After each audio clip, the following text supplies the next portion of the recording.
नमस्कार, बहुत स्वागत है आपका एमपी अब तक में। खबरों के साथ मैं हूं रीनू। सबसे पहले बात करेंगे बुरहानपुर में मुख्यमंत्री शिवराज सिंह चौहान ने 173 करोड़ के विकास कार्यों का भूमि पूजन और लोकार्पण किया और इस अवसर पर जिला अस्पताल का नामकरण दिवंगत सांसद नंद कुमार सिंह चौहान के नाम से करते हुए 600 पीएम आवास योजना के हितग्राहियों को पहली व दूसरी किश्त भी जारी की।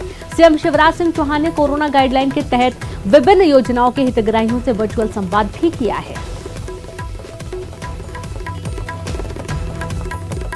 तो आज बुरहानपुर को बड़ी सौगात मुख्यमंत्री ने दी है। पीएम आवास के लिए पहली किश्त का भुगतान किया गया है। आपको बता दें कि 600 पीएम आवास के लिए किश्त जारी की गई है। बुरहानपुर को आज मुख्यमंत्री शिवराज सिंह चौहान ने वर्चुअली वहां के हितग्राहियों से संवाद भी किया है और उनका हालचाल भी जाना है।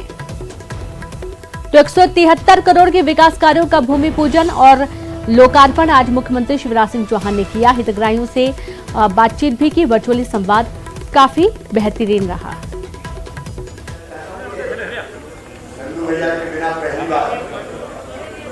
आज बुरहानपुर में कार्यक्रम हुआ।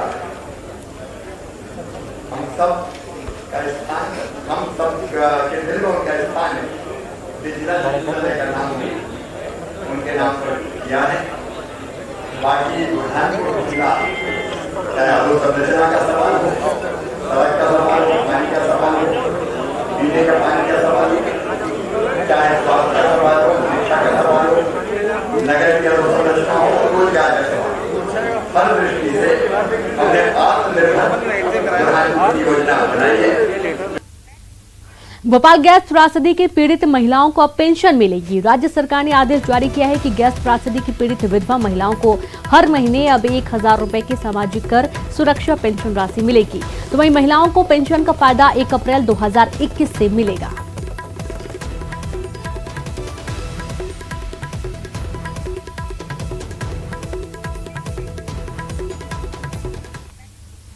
जनसंख्या नियंत्रण कानून पर देश भर में राजनीति तेज है, तो वहीं विपक्षी दल कांग्रेस के राज्यसभा सांसद विवेक तन्खा ने इसका समर्थन कर दिया है।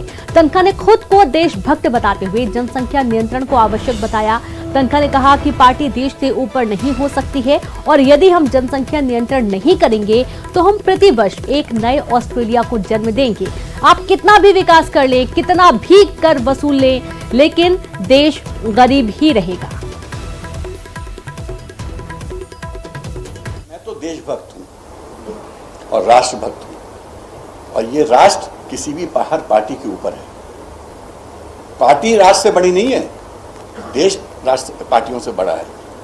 अगर हम जनसंख्या का नियंत्रण नहीं करेंगे तो एक ऑस्ट्रेलिया हर साल प्रोड्यूस करेंगे। इमरजेंसी के वक्त आपको याद होगा संजय गांधी जी लेके आए ये, मगर वो कार्यक्रम अच्छा था, समय ठीक नहीं था और तरीका ठीक नहीं था, क्योंकि आपने फोर्स किया लोगों को, लोगों की इससे लोगों में गुस्सा आया और कांग्रेस हारी। उसके बाद ये भी कारण था कांग्रेस के हारने का। अब जो कर रहे हैं अगेन वोट की राजनीति से आप इसको जोड़ रहे हो। वोट की राजनीति से मत जोड़ो, ये देश का प्रोग्राम है। आपको तो सब पार्टीज को बुला के एक कंसेंसस बना के। तो वहीं जनसंख्या नियंत्रण कानून के समर्थन का बीजेपी ने स्वागत किया है। बीजेपी प्रदेश प्रभारी लोकेंद्र पराशर का बयान आया, जहां बीजेपी हो या कांग्रेस, हर समझदार व्यक्ति जनसंख्या नियंत्रण का समर्थन करेगा। दिग्विजय जैसे कुछ कांग्रेसी इसे सांप्रदायिक रंग देने की कोशिश करते हैं। लोग चाहे वो कांग्रेस के हों, चाहे वो भाजपा के हों, चाहे अन्य किसी दल के हों, इस मुहिम में साथ आते हैं, उनका सबका स्वागत करना चाहिए।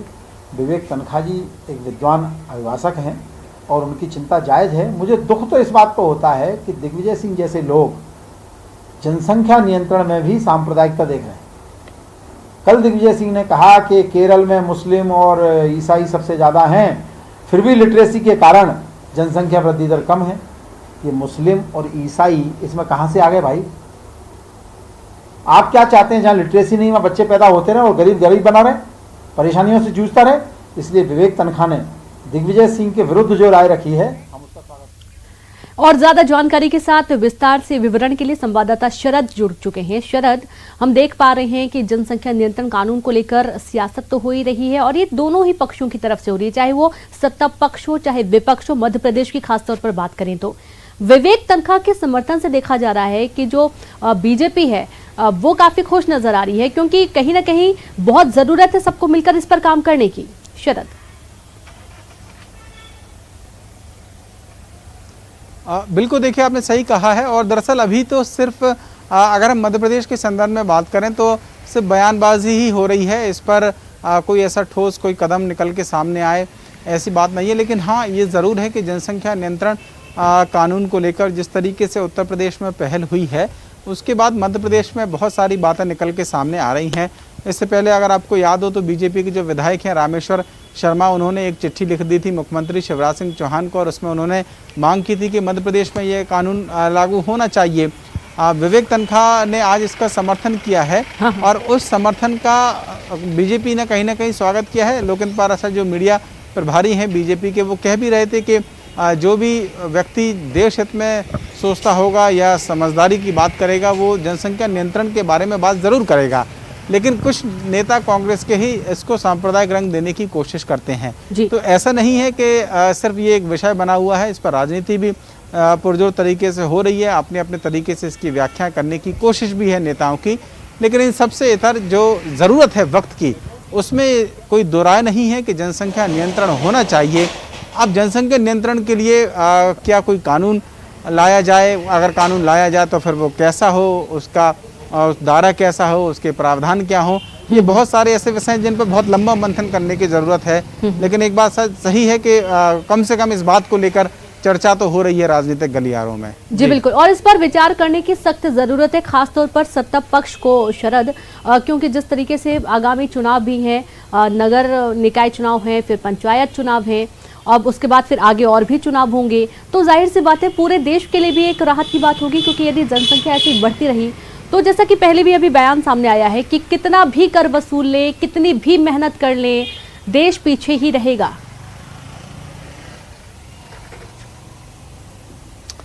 स्वाभाविक सी बात है कि जब जनसंख्या ज़्यादा होगी और संसाधन कम होंगे तो फिर उनका बंटवारा भी उस अनुपात में नहीं हो सकेगा जिस अनुपात में एक व्यक्ति की ज़रूरत होगी। कुछ वक्त पहले ही हमने मुख्यमंत्री शिवराज सिंह चौहान के बेटे कार्तिकेय सिंह चौहान से बात की थी। एक उदाहरण उन्होंने भी पेश किया, हालांकि कई सारे और भी उदाहरण हैं, लेकिन मैं हाल फिलहाल की 2-3 जो बयान है उनको कोट करूं कि उन्होंने कहा कि एक रोटी अगर 10 लोगों में बटेगी वो ज़्यादा बेहतर है कि या 5 लोगों में बटेगी तो ज़्यादा बेहतर है। तो निश्चित ही इसको कोई चुनाव आए या कोई इसका फ़ायदा राजनीतिक तौर पर लेने की कोशिश की जाए, उस सबसे इतर अगर कोई सार्थक पहल वाकई में जनसंख्या नियंत्रण कानून पर की जाए तो फिर उसका स्वागत किया जाना चाहिए। जी, ये समझा जाए शरद कि एक बहुत बड़ा मुद्दा रहेगा आगामी जो भी चुनाव होंगे, चाहे वो मध्य प्रदेश की बात कर ली जाए, मध्य प्रदेश के बाहर की भी बात कर ली जाए, जैसा कि उत्तर प्रदेश में इस वक्त ये मामला बहुत ज्यादा जोरों शोरों से उठा हुआ है। स्वाभाविक है कि जब इस विषय को उठाया जाए, अगर हम उत्तर प्रदेश के संदर्भ में बात करें तो वहाँ आने वाला जो वक्त है वो चुनाव का वक्त है, और वहाँ पर अगर सरकार किसी तरीके की कोई पहल करती है या कोई फैसला लेती है तो फिर निश्चित ही उसको राजनीति से जोड़कर देखा जाएगा, और देखा भी जा रहा है। मध्य प्रदेश में हालांकि अभी ऐसा कोई बहुत बड़ा इलेक्शन नहीं है कि आने वाले दिनों में कोई बड़ा इलेक्शन, हालांकि 4 सीटों के उपचुनाव जरूर होने हैं और निकाय चुनाव को लेकर भी तैयारी चल रही है। लेकिन उससे अभी हाल फिलहाल इतना कोई ऐसा बड़ा जनसंख्या नियंत्रण कानून से कोई फर्क पड़ जाएगा राजनीतिक तौर पर चुनाव पे मध्य प्रदेश के संदर्भ में कम से कम नहीं है। लेकिन फिर वही बात मैं जोड़ना चाहूँगा कि अगर इस पर चर्चा हो रही है, इस पर बहस हो रही है, तो फिर इस पर आगे बढ़ने की जरूरत है, ये वक्त की जरूरत है। जी बिल्कुल, बिल्कुल सही कहा आपने, ये वक्त की जरूरत है कि इस पर आगे बढ़ने की, सोच समझकर विचार करने की सख्त जरूरत है। बहुत शुक्रिया आपका शरद, तमाम जानकारी विस्तार से देने के लिए। एक और अहम खबर का जिक्र करेंगे, खंडवा से खबर है जहां पर बिना मास्क मंत्री जी का ज्ञान सुनिए आप पहले। मंत्री उषा ठाकुर ने किया दावा, यज्ञ थेरेपी से बढ़ती है इम्यूनिटी। मंत्री ने लोगों से मास्क लगाने की अपील की है, लेकिन मंत्री जी ने खुद ही नहीं लगाया मास्क। पहले भी वे विवादित बयान दे चुकी हैं, कई विवादित बयान पहले उनके सामने आ चुके हैं और खंडवा में मंत्री ने बयान दिया है। मंत्री उषा ठाकुर का जो ज्ञान है, यज्ञ थेरेपी से इम्यूनिटी बढ़ती है, ये उनका कहना है। यदि कोई 2 गज से ज़्यादा पास से बात आप पास आगे बात करोगे, मैं अपने गमछे से अपना मुंह बांध के बात करूँगी, ओके। और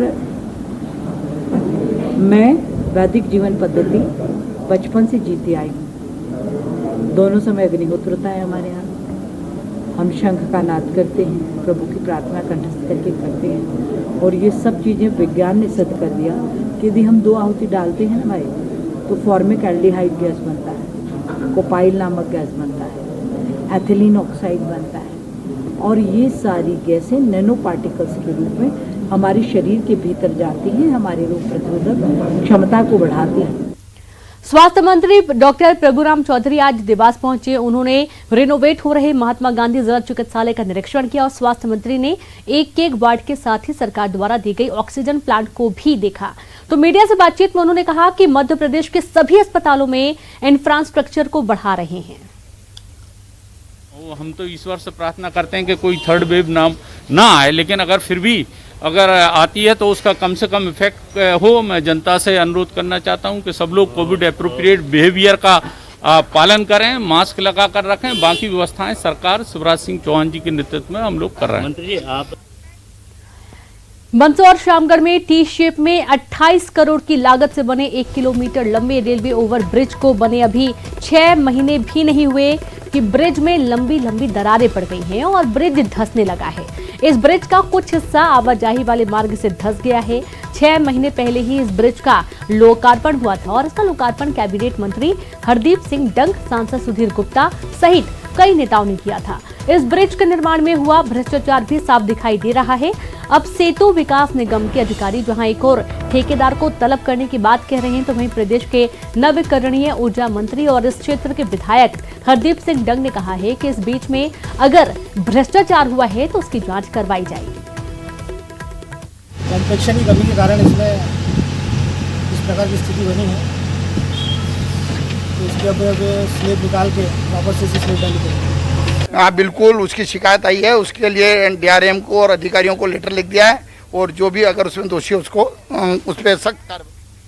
ऊर्जा मंत्री प्रद्युमन सिंह तोमर अपने अलग अंदाज से हमेशा चर्चाओं में बने रहते हैं। अब एक बार फिर से उनका एक अलग ही स्टाइल देखने को मिला है, जहां पर वे पहले तो सफाई करते नजर आ रहे थे, लेकिन अब वे ठेले को धक्का देते हुए नजर आ रहे हैं। ग्वालियर में वो अपने इलाके में लोगों की समस्याएं सुनने पहुंचे थे, हालचाल जानने के लिए भ्रमण पर निकले थे और इस दौरान उन्हें ठेले को धक्का लगाते देखा गया। इतना ही नहीं, उन्होंने ठेला चालक काशीराम को मदद का आश्वासन भी दिया। दरअसल तोमर खराब सड़क, नाली और बिजली की समस्या को जानने के लिए निकले हुए थे और इस दौरान उन्होंने जब देखा कि बुजुर्ग काशीराम थोड़ा परेशान है, ठेले को धक्का लगा रहा है, तो मंत्री जी खुद भी ठेले को धक्का लगाने में जुट गए।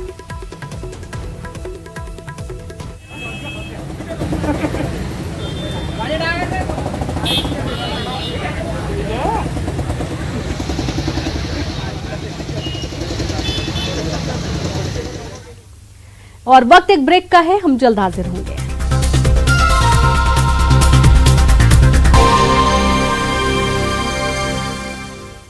ब्रेक के बाद एक बार फिर से आप सभी का स्वागत है। होशंगाबाद के बाबई क्षेत्र के चोराहेट गांव में पुरानी रंजिश के चलते गांव के 7 से 8 लोगों ने एक युवक के दोनों हाथ काट दिए। दोनों हाथ कटने से बुरी तरह से घायल युवक बाबई थाने पहुंचा और उसने तड़पते हुए अपना बयान दर्ज कराया। घायल के बयान दर्ज कराते हुए वीडियो भी वायरल हुआ है। बयान दर्ज करने के बाद पुलिस ने घायल युवक को निजी अस्पताल में भर्ती कराया।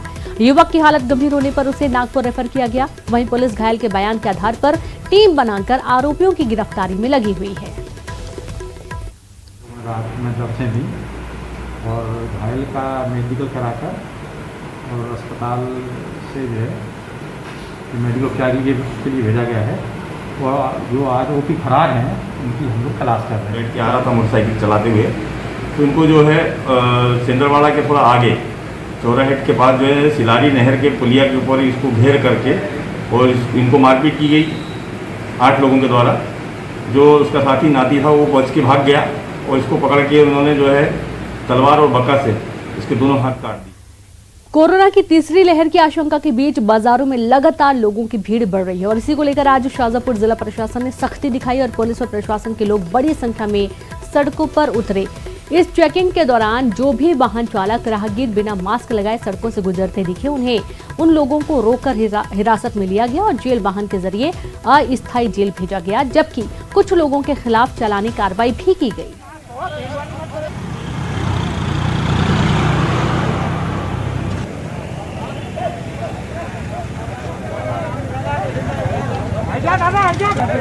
बाजारों में एक बार फिर बढ़ती भीड़ के बाद जब प्रशासन ने सख्ती बरतना शुरू कर दी है। शाहजहाँपुर में आप देख सकते हैं प्रशासन का अमला, पुलिस का अमला इस तरीके से सड़कों पर उतरा हुआ है और जो लोग बिना मास्क के बाजार में घूम रहे हैं उनको सख्ती से रोका जा रहा है।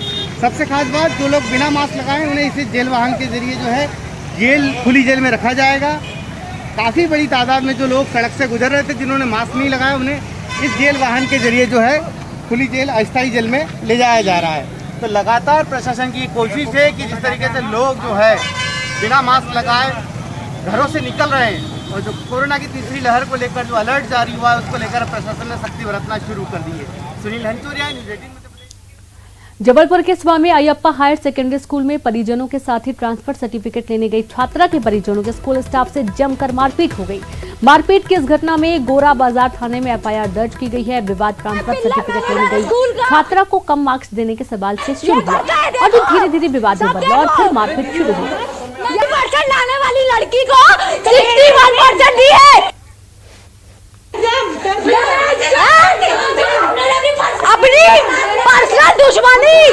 अपनी पर्सनल दुश्मनी निकाले एक छोटी सी बच्ची में और कैसे तू क्या होगी? तेरे पास तो वो भी नहीं, तेरा भाई मर्डर करके बैठा।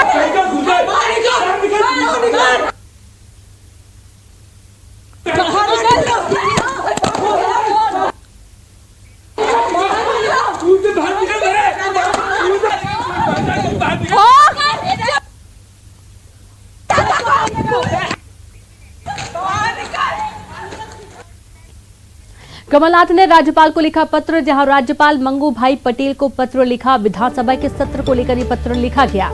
सत्र को एक दिन आगे बढ़ाने की मांग की गई है। आदिवासी दिवस पर अवकाश घोषित करने की मांग की गई है।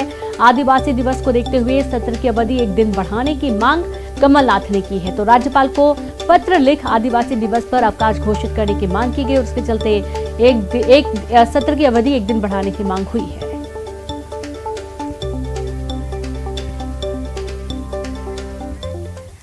और इसी के साथ इस बुलेटिन में इतना ही। चलते चलते एक नजर सुर्खियों पर।